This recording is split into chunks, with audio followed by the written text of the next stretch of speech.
Whistles, really good things. I think everybody should have at least one and keep it in your kit. It's very good, not just for emergencies, but just for if you're generally walking around, if you want to get someone's attention, blow on this and they'll look up. Now, what is the international code for distress with a whistle? It is blow it 3 times. Right guys? 3 blows. Would be longer than that in reality. Now about 40 to 60% of you out there are now saying, Dave, you're 100% correct. The emergency signal is 3 blows. And there's maybe 40 to 60% out of you there who are saying, Dave, no it's not, you've got to blow it 6 times. And there's a group of you who are saying, actually, you can blow it 3 times, or you can blow it 6 times. Let's look into this. The fact of the matter is, depending where you read it, there are 2 international codes for signalling with a whistle if you're in distress, if you need help. If you look at certain books, if you look online at certain sources, if you watch certain history discovery channels, they'll tell you blow the whistle 3 times. If you look in other books, if you look on other sites on the web, if you look at other TV programs, they'll tell you to blow it 6 times. And just to show that there's not one or the other that is actually correct, I've gone to 2 very good sources, 2 reliable sources. Number 1, I've gone to the Lofty Wiseman's SAS Survival Handbook. And on page 517 of this edition, it says the International Mountain Rescue Code. And it says help needed, sound signal, 6 blasts in quick succession. If you've got a whistle, 6 blasts on your whistle is a signal for help needed. However, now of course anybody can write something up on the internet or be an internet warrior and give you advice. But here's another book written by Lars Felt. Lars Felt is, he's not as well known as Lofty Wiseman, but he's actually like the leader, the godfather of Swedish bushcraft and survival.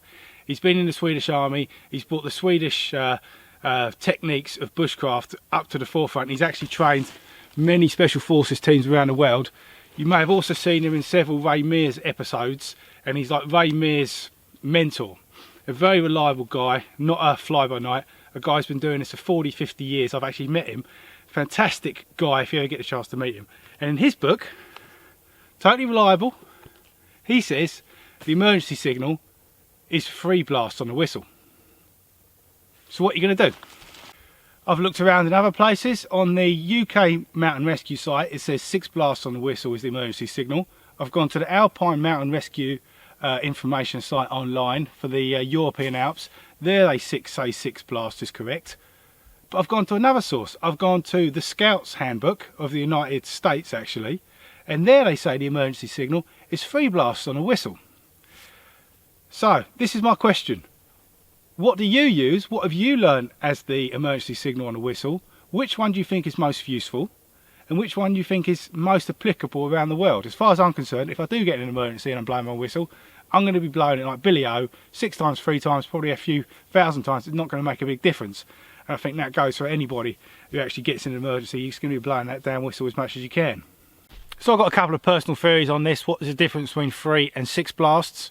I think it's well known, at least in the books I've read, the shows I've seen on TV, that groups of 3 is a common international known signal of distress. So you can build 3 distress fires, you can hang 3 flags from a tree branch, you can build 3 cairns of stones, and that will be recognised as a signal that someone's in distress, and then somebody will come and investigate. So then it makes sense that a blast of 3 blasts on a whistle will also be recognised as an international distress code.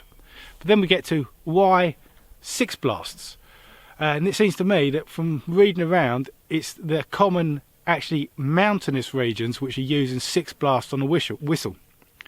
Now my experience with mountains is that travel can either travel very well in mountainous regions or very badly. If you're on 2 sides of a valley, sound travels very well, but actually you can be very close to somebody on the other side of a ridge, or somebody can be up on a plateau, or you're down below them on a lower plateau, and you can't hear anything they're saying.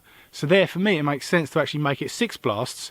It's going to give you much more opportunity to actually hear that person blowing that whistle in mountainous regions, especially in mountainous regions which are commonly very windy, blustery all the time. To blow the whistle 6 times, it's just going to give you that little bit more extra time to actually hear it. Thanks for watching, guys. This is an interesting topic for me. If it's interesting to you, please get down in the comment section. Tell me what your knowledge is about the international distress signals are, especially when they're pertaining to blowing that whistle. If you've enjoyed this video, give me a thumbs up, share it with your friends. If you're not already subscribed, please consider subscribing because that supports the channel greatly. And I'll see you next time.